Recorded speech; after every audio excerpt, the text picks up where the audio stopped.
Morning and welcome to Tree of Life Unitarian Universalist Congregation and our online service, our lifelong masquerade today. So my name is Ron Relic and I'm of the Worship Arts team. Our speaker this morning is the Reverend Jenn Gracen, our lovely interim minister. We're very excited to have her. And I have to say, it's a little bit cloudy out there today, but I was looking through some Abraham Lincoln stuff this week, and on his way to his inauguration, that big train ride, he said these words: "Let us believe, as some poet has expressed it, behind the cloud, the sun is still shining."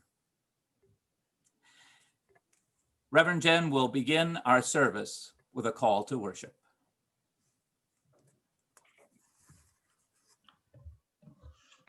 Thank you, Ron. Our call to worship is "Put Away the Pressures of the World" by Reverend Erica Hewitt. It starts with words by poet Mary Oliver, who says, "You do not have to be good. You do not have to walk on your knees for 100 miles through the desert repenting. You only have to let the soft animal of your body love what it loves." As we enter into worship together, put away the pressures of the world that ask us to perform, to take up masks, to put on brave fronts. Silence the voices that ask you to be perfect. This is a community of compassion and welcoming. You do not have to do anything to earn the love contained within our space. You do not have to be braver, smarter, stronger, better than you are in this moment to belong here with us. You only have to bring the gift of your body, no matter how able, your seeking mind, no matter how busy, and your animal heart, no matter how broken. Bring all that you are and all that you love to this hour together. Let us worship together.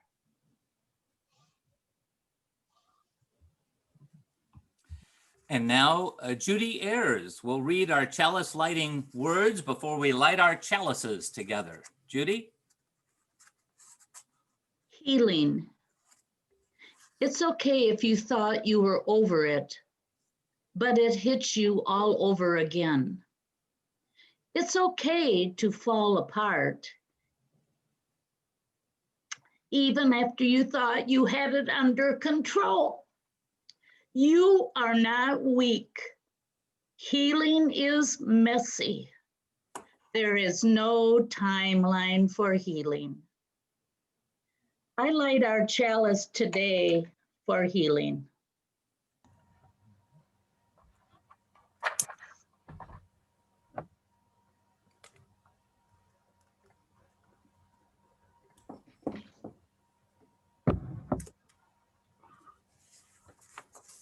And now join me as we recall our purpose. When the slide comes up, we can read it together.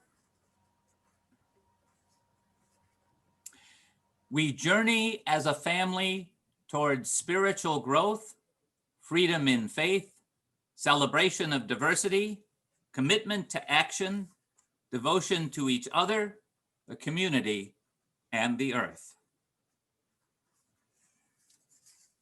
And now it's time for our story for all ages. It is, and I have been told that we have some special visitors with us today, and we want to introduce them. So if you are here as somebody other than who you normally are, if you could open up the participant tab and raise your hand, the little blue hand in the participant tab, we will give you a chance to tell us who you are today. And maybe even tell us who you are on a normal day if we might not recognize you. So let's see, I think we have somebody from the Shashan family. that is here to introduce themselves. You can go ahead and unmute yourself. I am Paige, and I am a pirate. Oh, hold on now. Somebody is maybe spotlighted. No, we didn't get her up there on our page. So let's hold on. Let me just spotlight your video so we can see this pirate.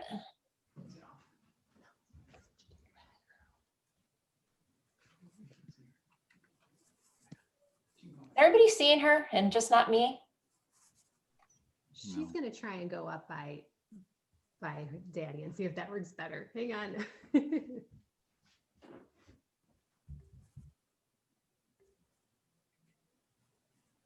Oh, I see your video's off.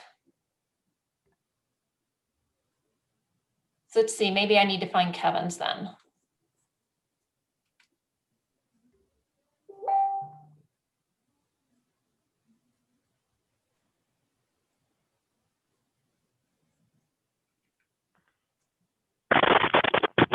There we are.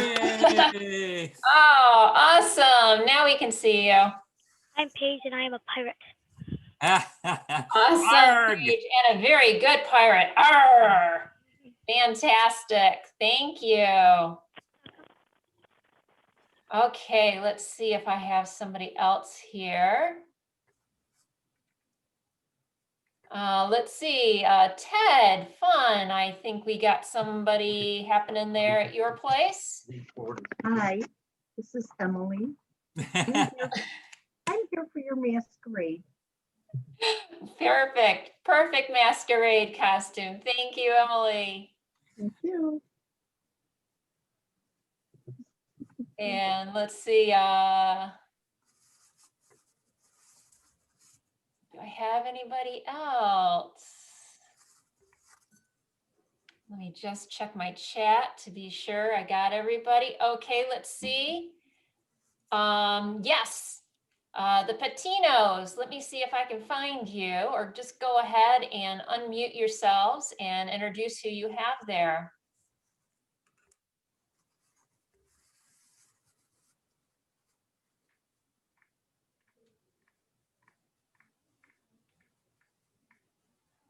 I'm the skeleton for Halloween. Awesome, awesome, fantastic. And in normal days, when you're not a skeleton, what name do you go by? I go by Joaquin Patino. Wonderful, thank you. Wonderful to see you. All right, and let's see. I think we might have something going on at the Messenger home.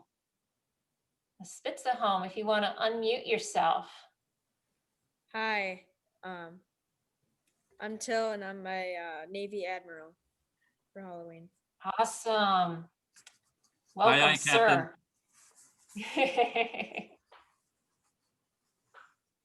Okay, and Lisa Campagnolo. Go ahead and unmute yourself. Do you have video? I'm not sure.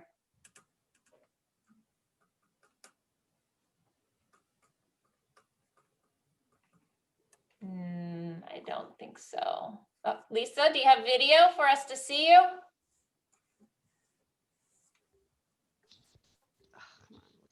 No, okay.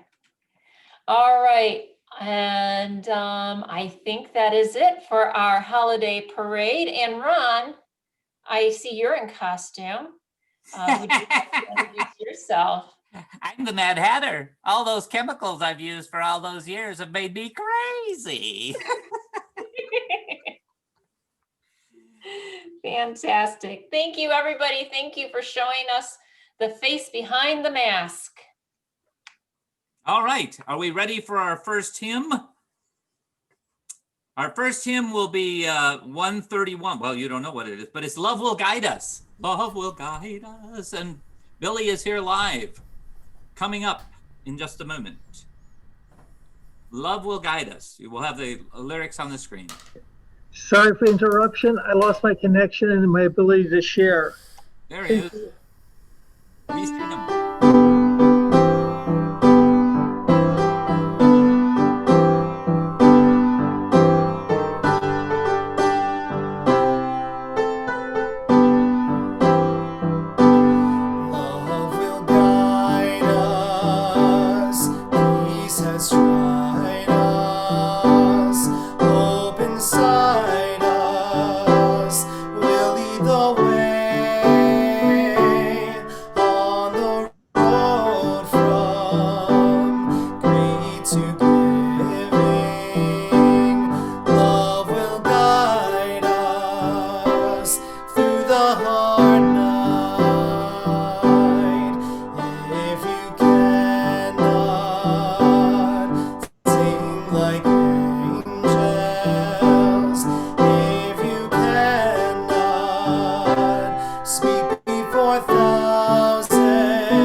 Thank you, Billy.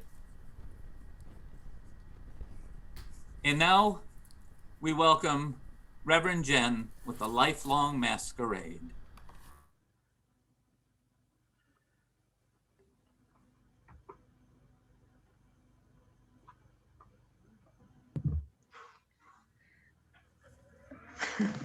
Wasn't our story time today fun? I thought I would share my costume with you. The last couple of years, taking advantage of my day job, I have a night job or a Halloween job as a chaplain at Hogwarts School of Witchcraft and Wizardry. Don't tell anyone.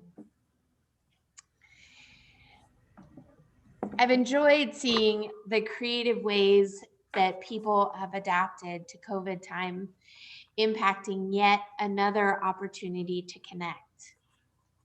Yesterday was Halloween, and as we touched on last week, this holiday season resonates across many different cultures. One thing they all have in common is it is a time of possibility and imagination. And in our secular tradition of putting on fun costumes, this holiday is a time when everyone can try on another life or practice what it means to be a different person. Yet Halloween isn't the only time we have the chance to put on a mask and try being someone else. For most of my seminary career, I spent Saturdays being Jolineth Silentall. Jolineth is a ruler in hiding, and she should be leading a small island kingdom, but when her sister decided she was going to be in charge, Jolineth had to run for her life. An adult now, she's a powerful woman, sassy and secretive, and she changes her name everywhere she goes, so not even her friends know her true identity. Jolineth's life goal is to return home and free her people from the rule of her sister's totalitarian regime. She uses a sword and magic to protect her friends. Jolineth was my character in a role-playing game I played with my friends in seminary.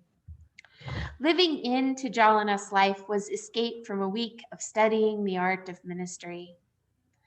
And she allowed me the opportunity to experiment with different traits and ways of relating to the world.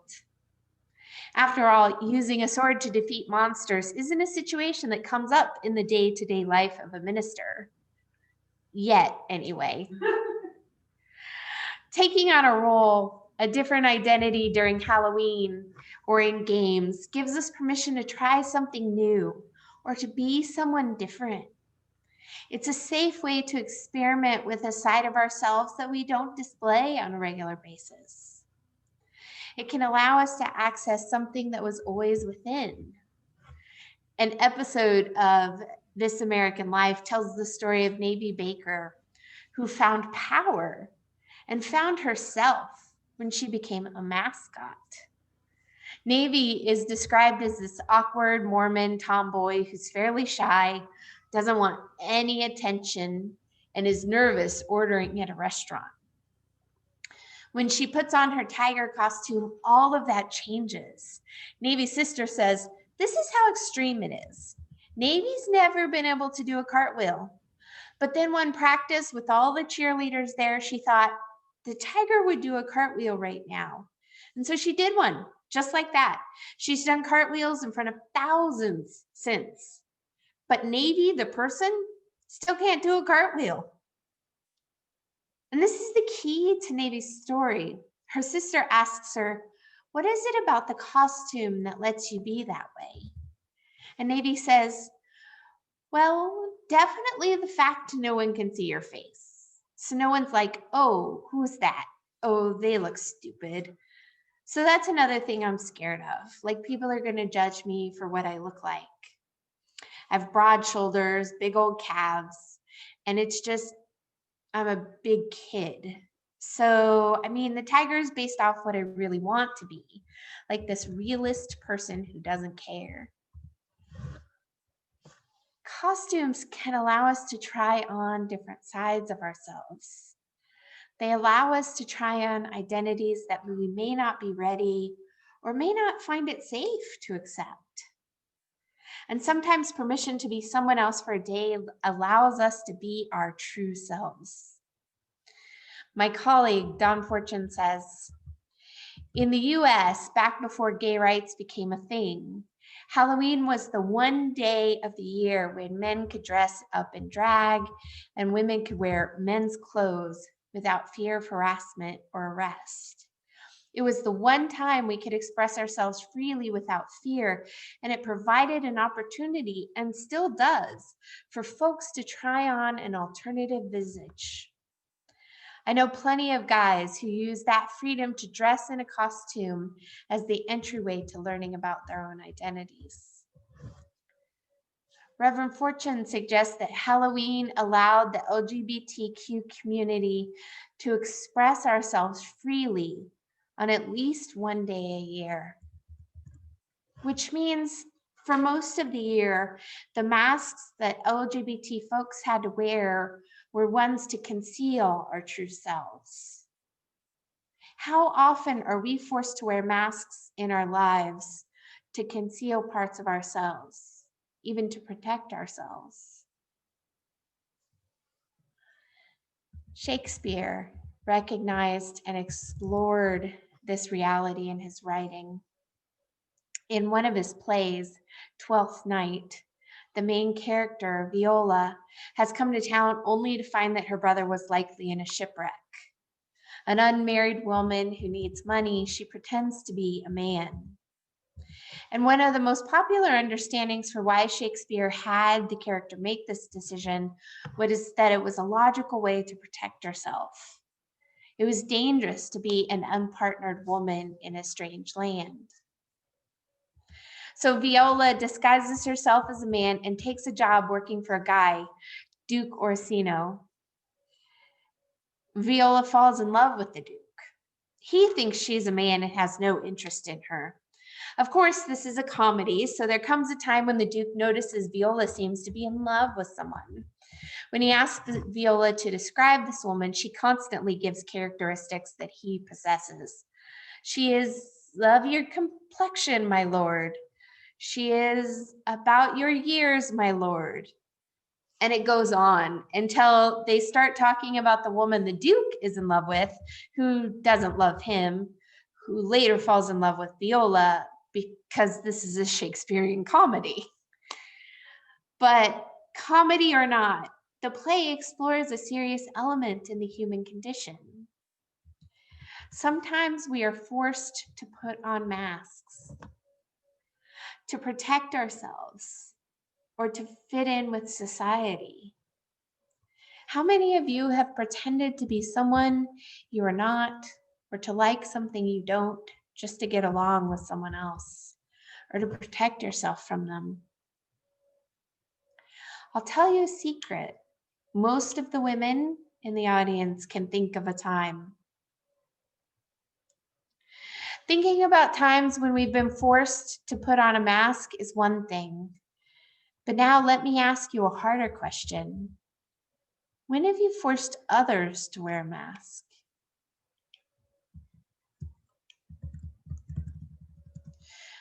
We put masks on others when we're not seeing them as individual complex beings, but rather as a monolith. When we deny the complexity of the people around us, we are forcing a mask onto them.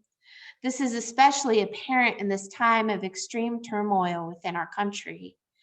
And the simple reality is that forcing such a mask onto others can be harmful. Deciding that everyone in a group is the same without nuance and complexity is harmful. And in order to heal ourselves and our society, we have to be able to hear one another's stories. We have to be able to encounter one another as full, authentic, mask-free human beings. And I could stop this sermon there. It's a decent answer and not a terrible way to conclude. And I'm sure some of you would be delighted with a short sermon. But the answer here would be overly simplistic.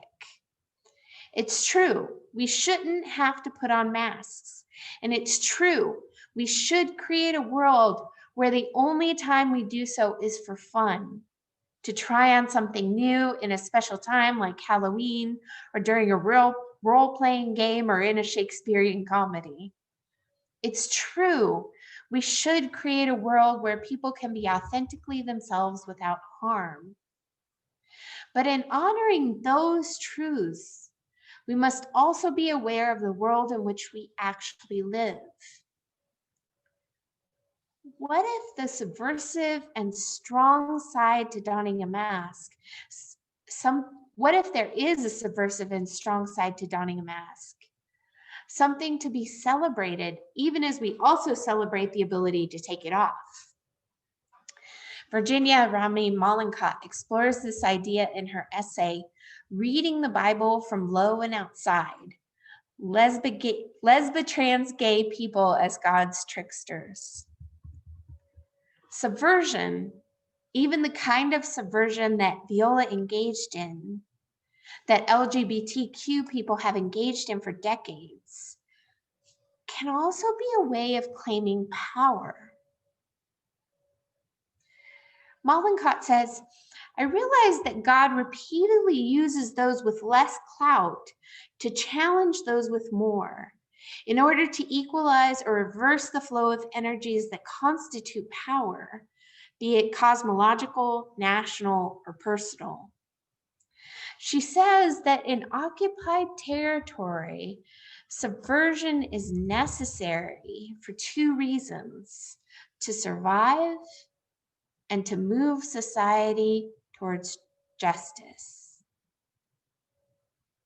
She proposes challenging the idea that sometimes lying about who we are, wearing a mask, if you will, is the most ethical way to engage with the world. In the book of Exodus in the Hebrew Bible, the Pharaoh who was keeping the Israelites as slaves demanded that every male child born be cast into the river and drowned. Moses' mother created a basket for him so he would float, and the baby was found by the Pharaoh's daughter. When she sent for a Hebrew woman to nurse the baby, Moses' mother and sister volunteered. They hid their relationship to him, even as they cared for him and allowed the Pharaoh's daughter to raise him as her own. And you may remember that it was Moses who eventually freed his people from slavery. Can you imagine being faced with that choice? To lie for justice, to hide your relationship to your child to protect him, to have the opportunity to raise him for something more. Perhaps they became tricksters in service of a greater truth. What do we do with stories like these? We're taught that honesty is best. We are taught that being authentically oneself is best. But stories like this one from the Hebrew tradition, and like so many more from history, remind us that such simple platitudes don't always hold up in the face of extreme pressures. There's a lot to learn about this from queer folks in particular, because you can't tell someone is LGBTQ just by looking. Usually we have to come out of the closet. We have to take off the imposed mask. And there's a push in the LGBTQ community around the idea that to live with integrity, you have to come out of the closet in every facet of your life, even as your very existence is seen as a threat to some. In her essay, Mollenkott is challenging this idea. She is saying that for some, staying in the closet and being a trickster, even as they work for the rights of the oppressed, could sometimes be how they redistribute power. When you're without power in society, when those who claim divine grace see you as incapable, this might be a piece of how you claim enough power to start to change things. Mollenkott tells the story of a lesbian minister who had been working with her unsupportive tradition while staying in the closet and supporting gay rights. This minister was sad to hear others suggest that the moment of coming out was when an LGBTQ person regained their integrity. Because she felt she had always been living with integrity as she did what she needed to do to pursue her call to work for justice within the church and society. That's a tough one to think about. Another very different example of wearing a mask and of being a trickster comes from the story of Martha Sharp. Martha was a Unitarian minister's wife during World War II. She and her husband took their lives into their hands to go to Poland and help as many Jews as possible escape persecution there. One moment of their story has always stuck with me. Martha was meeting someone who they were helping to evacuate when they came across a citizen who was being harassed by guards, maybe SS, I'm not sure, and she wanted to intervene. She wanted to stop it. But the person she was with held her back and reminded her that she would be arrested too, and she wouldn't be able to help the person they were going to meet or anyone else. This idea pulls at my sense of integrity and justice. Every life matters. Every person matters. And yet at that time, Martha was playing the messy, complicated role of the trickster. She was wearing a mask that required her to keep silent about her values in order to live into her values. She was hiding in plain sight, walking the line just enough to avoid being arrested, deported, or killed, while getting as many people as possible to safety. Did she do the right thing? Was there a right thing in that moment? German theologian Dietrich Bonhoeffer says that lying is sometimes necessary, that the real world is always more complex than our simple answers, and that the moral certainty that we can truly admire requires us to pay attention to everything that is there. What does that mean for us? I do believe we are called to work toward a world where wearing a mask isn't necessary, because we are inviting one another to be fully present and empowered, flaws, broken hearts, busy minds, and all in our society, in our congregations, and in our homes. A healed, whole world might look like that. People who put on masks to pretend, but take them off to connect. But my friends, this world and the people in it are so much more complex. As we work toward a just world that invites everyone to take off the masks that separate us, as we work toward a world that no longer forces masks on people of color, LGBTQ people, people experiencing poverty, religious people, and so many more, we can hold the complexity of the masquerade and learn to celebrate the gifts that come from those who are trying on masks to find a part of themselves. We can also celebrate the tricksters, those that hide in plain sight. My beloved spiritual companions, as Halloween passes on and we face what may be the most contentious election of our lifetimes, may we remember the complex beauty of the lifelong masquerade. May we support the masks that help us and others heal, even as we work to create a world where everyone can live into their true selves. May it be so. Amen.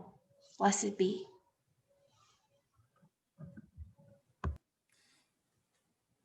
Thank you for that thoughtful message, Reverend Jenn.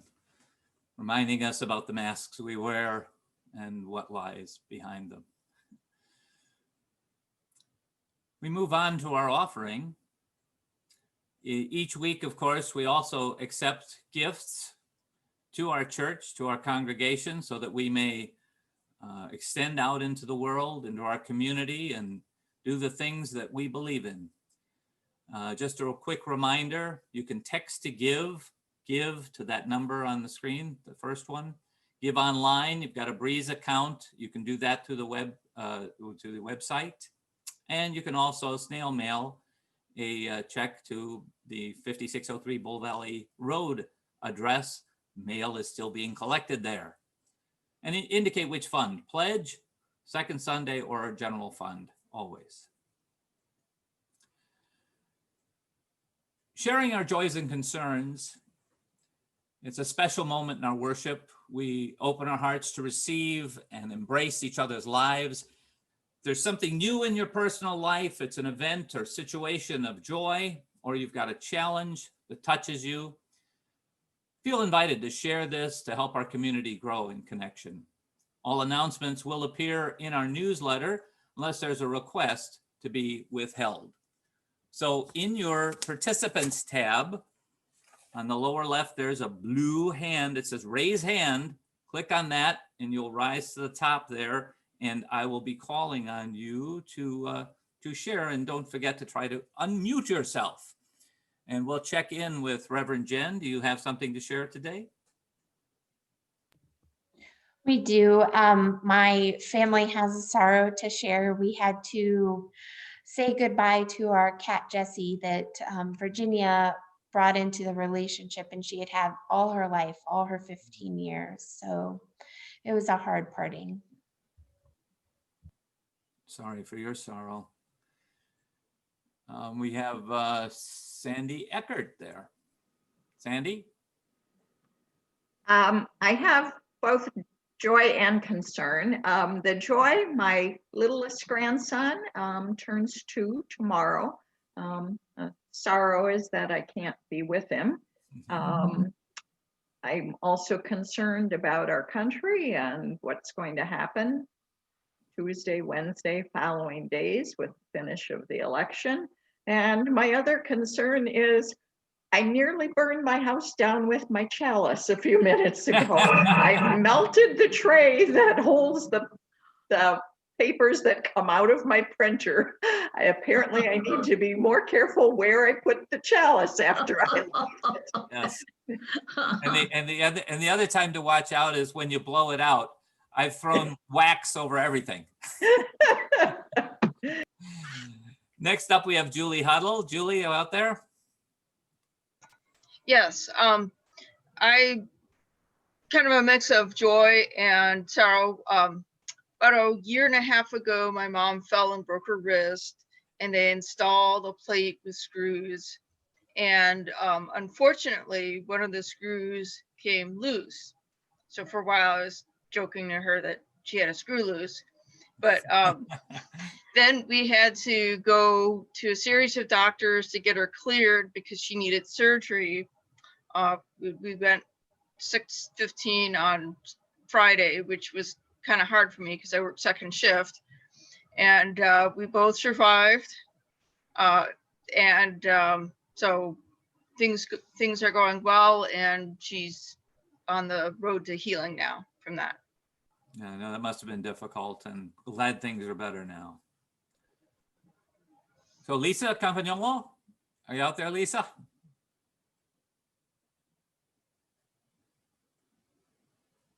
Do we hear Lisa? Yes, no, can you hear me? Yes, I can hear you. Go ahead. Okay. Well, a joy is that fortunate and unfortunate, we have a huge event we do in Elgin every year. They shut down the whole city, but obviously COVID is happening, so they're not terrorizing the city with the zombie apocalypse. But what they are doing is doing a huge drive-by in a park, and we are participating. And I was out with my son last night and screaming and scaring the bejeebies out of people, which was fun. It was just cute to see kids giggle and people happy and stuff, even in the spirit of Halloween is a little different. And then my concern is my residents are safe, but we are on quarantine because we've had our first in 7 months of a COVID diagnosis in my facility. And it's just concerning for them. And then another quick concern is there's a weird movie called Purge, and people are living that out in Halloween in Rhode Island, and they paintballed the homeless people, which is disgusting, absolutely disgusting. And so, and you know, my fiance is friends with a lot of them, and he feels horrible. And just keep them in your prayers. The guy was busted for having feelings and threats on Facebook and stuff, but it's a sick world out there. So just keep them in your thoughts, and that no one else is harmed through that. That's horrible. Yep.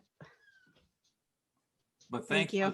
And thanks for being outside with those birds. I assume you're outside with the birds. No, those are my birds in the house. Oh, those are your birds. All right. Cockatiel and parakeet. Well, thanks. Thank you. Their addition to our community was well appreciated. Thank you. Sorry. All right. Have we any more? I think that's it.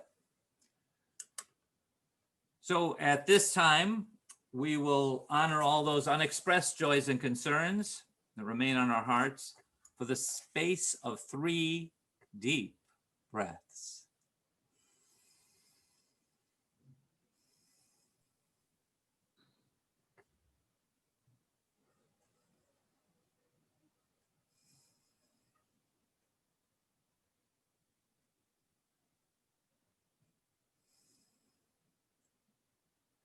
Amen. And now we move on to our centering. No, Ron, change. Oh, okay, we're going right to the hymn? No, Rev Jenn. Yes, with the centering. Yes, we're moving on to the centering with Rev Jenn. Yes, thank you, Ron. Yes. I invite you to place your feet on the ground or find a position that is relaxing and connected, and enter with me into a spirit of prayer or meditation. Spirit of life and love, be with us today as we hold these things we have heard. Missing out on birthdays in our life, unexpectedly melting appliances, the loss of a beloved pet, loose screws and frightening surgeries that end well, COVID diagnosis, mistreatment of people in our society, and for every time when we find ways to connect. And be with us this week. We are a people filled with wondering. We do not know what is to come. We hope, and we are afraid to hope. May our country this week listen to every voice and count every vote as we celebrate our belief in the democratic process and honor the promises made by our founders when they formed this nation with the words, "We the people." And as we move ever closer to winter, may we continue to remember those suffering from food and housing insecurity, who especially in this pandemic time are in increasing danger. May we as a nation come together to support and care for one another. May we move forward into a world full of life and love. Amen. I invite you to take another breath with me.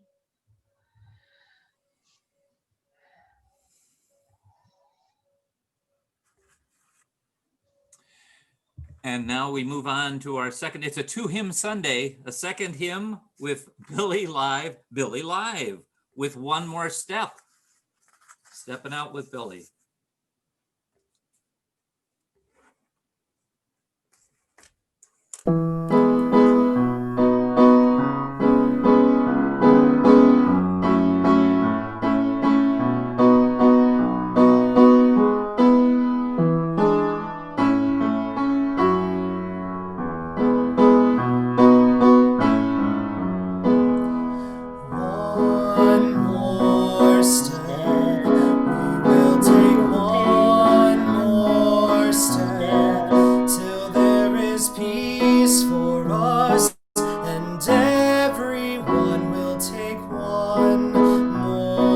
step. One more word. We will say one more word till every word is heard by everyone. We'll say one more word.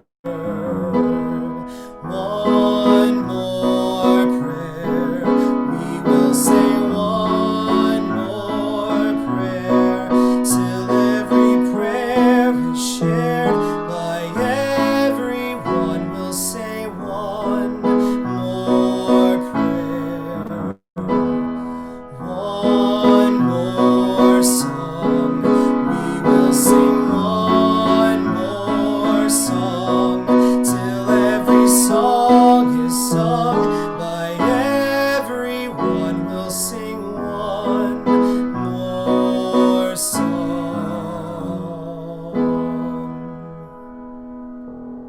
Thank you, Billy. And now we move on to our closing words. When they come up on the screen, we'll say it all together.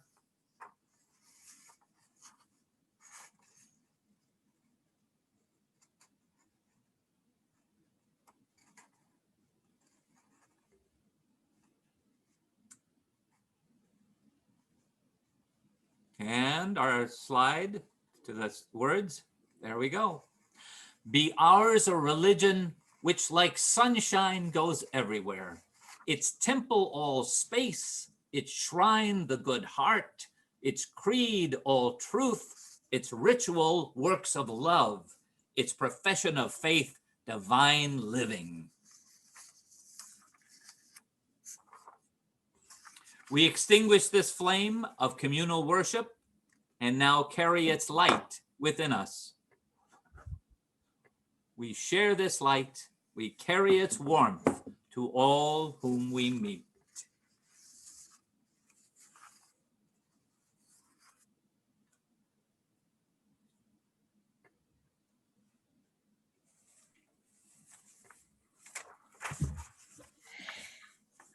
Beloveds, as we head into a week of particular uncertainty and anxiety, I invite you to hold on to unreasonable levels of hope.